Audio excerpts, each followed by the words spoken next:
Greetings, guys. It's Christy Howard with K Factor Internet Marketing, and I am here today. Thought I saw a fly on me. I am here today with the video challenge of the day, and today's topic is about effective communication, which is ironic because I just did a show with my friend Tall Paul last week about asking really good questions and the problem with communication.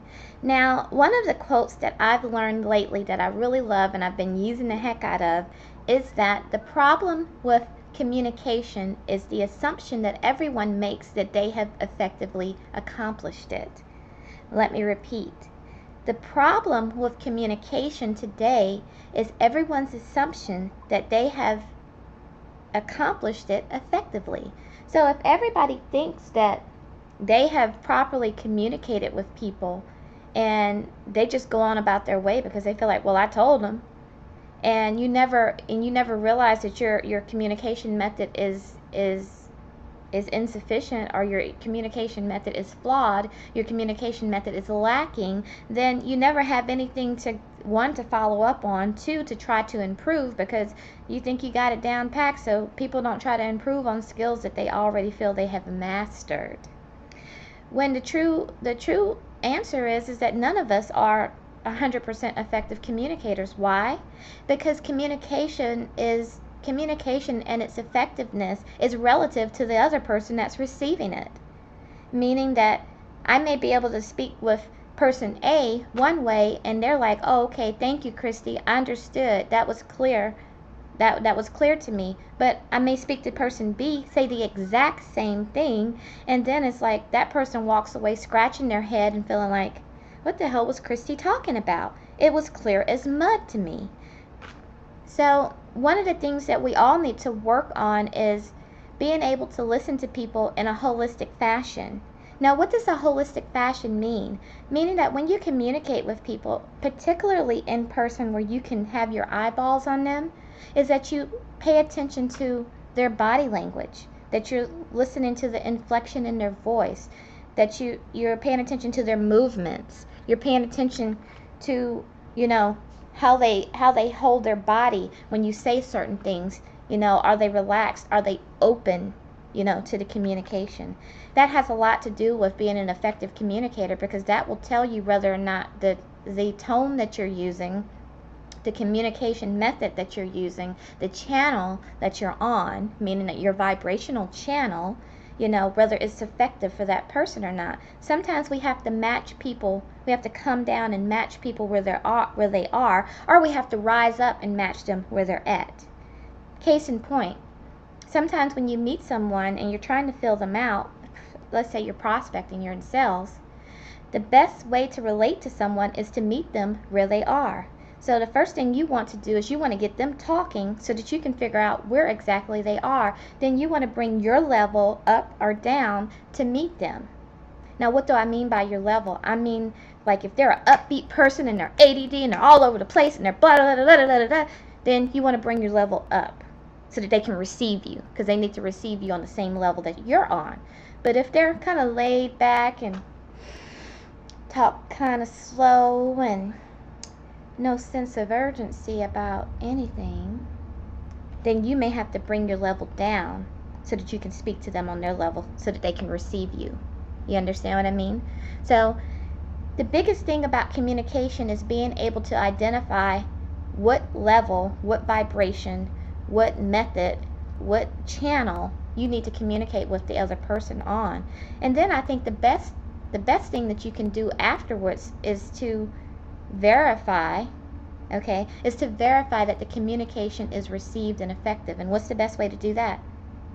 Ask questions, right? And we want to ask questions that are questions that ignite and not questions that indict.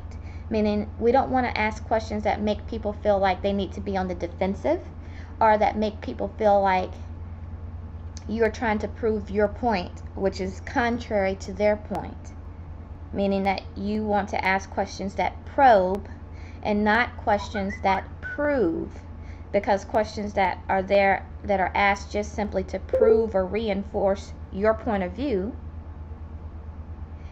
are not the type of questions that you're looking for. You're looking for questions that are going to probe and promote brainstorming and ideas and that are going to be productive to the conversation that you're trying to have. You also want to ask questions that validate that that person is on the same page as you on the conversation that you guys are having. If you walk away and you had a conversation A with this person and you're thinking that, okay, we're going forth and this is our plan, but that person is going forth with a whole nother game plan and on a different page, then you were not effective, and basically you just wasted your time and their time. You know what I mean?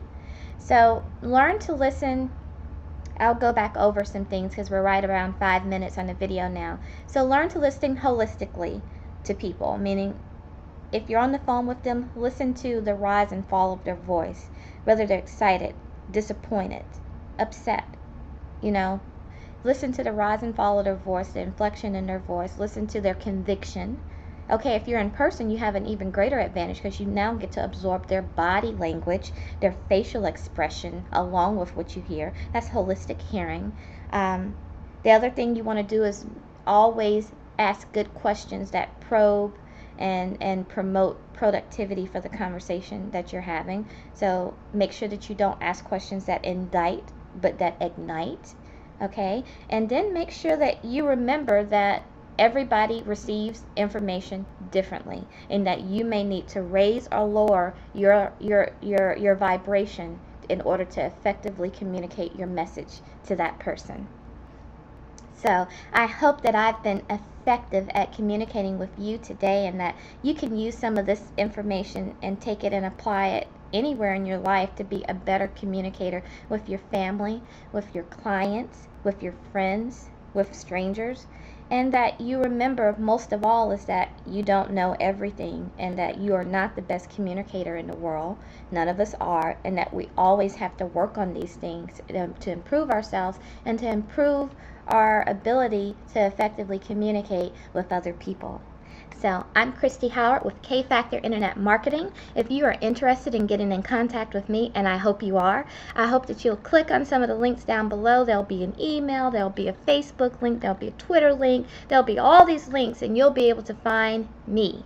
Now, if you're interested in learning how to make money online so that you can fire your boss, make an extra $20,000, $30,000 a year, make an extra $100,000 a year, become a multi-millionaire, the sky's the limit, folks. That link is down there too, and you can click on that one and get on my team, because that's where I'm headed, to multi-millionaire land.